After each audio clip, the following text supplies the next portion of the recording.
Green Hell's selling point is its brutal realism, and boy does it deliver. Few games live up to their titles as thoroughly as this one.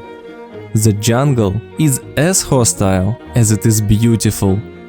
Stranded in the Amazon with nothing but your wits and a vague sense of direction. You're sleepy, hungry, and probably seconds away from dying. A venomous spider bites you, a leech latches on you, you gulp down unfiltered water and get parasites.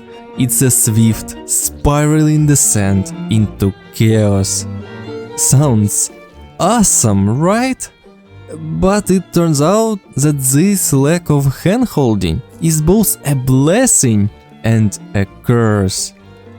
The game barely teaches you the basics, like how to craft a bandage, and leaves the rest for you to figure out. And by figure out, I mean you'll try, fail, die, and repeat over and over. And I have to say, constantly dying and respawning doesn't exactly scream immersive realism. I can easily see new players jumping in, fumbling around without understanding what's happening, dying repeatedly, and never coming back. Frankly, I wouldn't blame them. But we stuck with it. And by the way, yes, we. My friend and I played in co-op. Playing together was fine, there's not much else to say about it. The game doesn't fundamentally change. You both manage your own stats, share resources, and try to survive together. It's fun to split tasks and share the misery, but there aren't any unique co-op mechanics or synergies to make it stand out. So, what exactly does Green Hell mean by being realistic? Well, realism is woven into almost every aspect of the game. You need to maintain a proper diet, drink clean water, and avoid spending too much time in damp areas where leeches will latch onto you. Contacts with insects can give you a rash, and sleeping on the ground can leave you with worms burrowing under your skin. Neglect a wound for too long and it could lead to infection and fever, or even necrosis. Treatments for these injuries is often as gruesome as it is clever. You can use maggots to eat away dead tissue from an infected wound, or stitch up deep laceration with ants. These visceral mechanics are incredibly immersive and make every injury feel like a genuine survival challenge. Even outside of these jungle horrors, the realism continues. Take inventory management. You can't just pick everything up willy-nilly. Your backpack isn't bottomless, it's a physical Tetris-style inventory system. Storage at your base works the same way. Baskets and shelves must hold items physically. It's a small detail, but it reinforces the game's grounded approach. Exploration is another highlight. The Amazon rainforest itself is a gorgeous, sprawling nightmare. Thick foliage and dense trees create an atmosphere of isolation and constant threat. It's easy to get lost, which is immersive in theory, but frustrating in practice.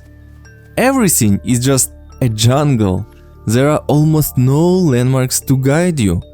Of course, you don't get modern gaming conveniences like digital maps or quest markers either. Instead, you rely on a compass and a paper map. That sounds fine, until you realize the map isn't very accurate, as it mimics the kind of imperfect map you'd actually have in the Amazon. For example, I know that I'm somewhere in this region. There is a river near me, so I must be somewhere along here. right? Wrong. I'm actually over there, where the map shows no river at all. It's confusing and happens constantly. Thankfully, the developers included a coordinate system, which spares us from total misery.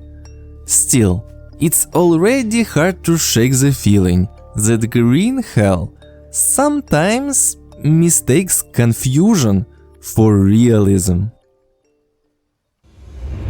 One of the most prominent systems in green hell is macro elements. Instead of a single hunger bar, your survival depends on managing fats, carbohydrates and proteins. You can't just eat whatever's available. You need a balanced diet to keep those macro elements full. On paper, all these features sound incredibly realistic, deep and immersive. But of course, there's a but. A huge one actually. The more familiar you get with the game, the more these punishing mechanics grounded in realism start revealing their gamey underbelly. They only seem important and lifelike, but in practice, they're anything but. Let's go back to food for a moment. The macro element system essentially boils down to 3 separate hunger bars and nothing more.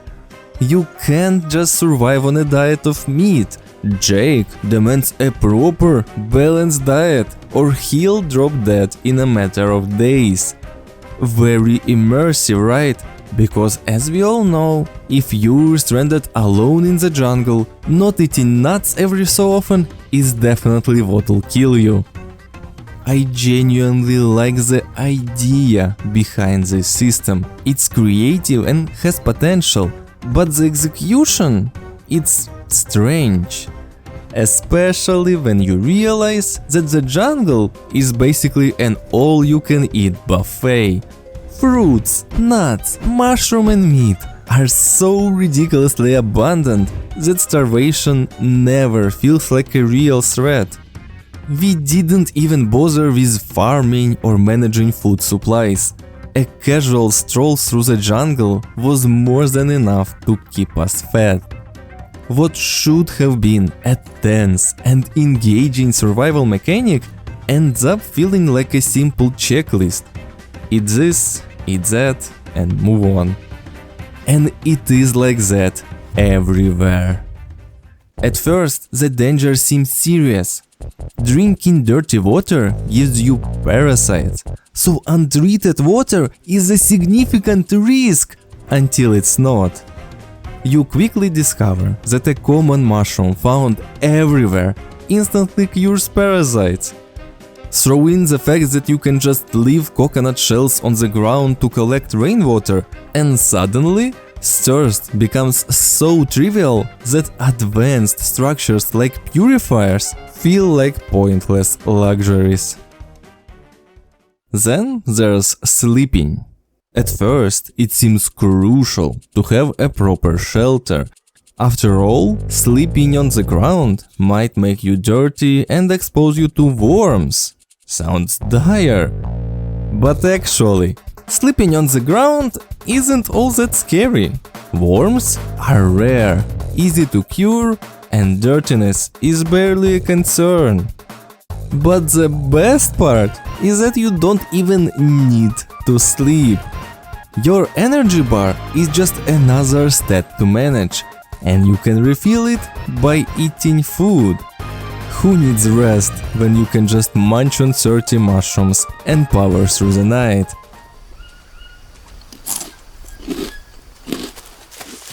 Green Hell's dedication to realism is what makes it stand out, but it's also its greatest flaw. Nearly every gritty, realistic mechanic follows this pattern. They start off feeling meaningful, but eventually reveal themselves as gamey, easy to exploit, or just plain repetitive. The more you play, the more it feels like you're gaming the system rather than actually surviving. Thanks for watching this first slice of the Green Hell's review series.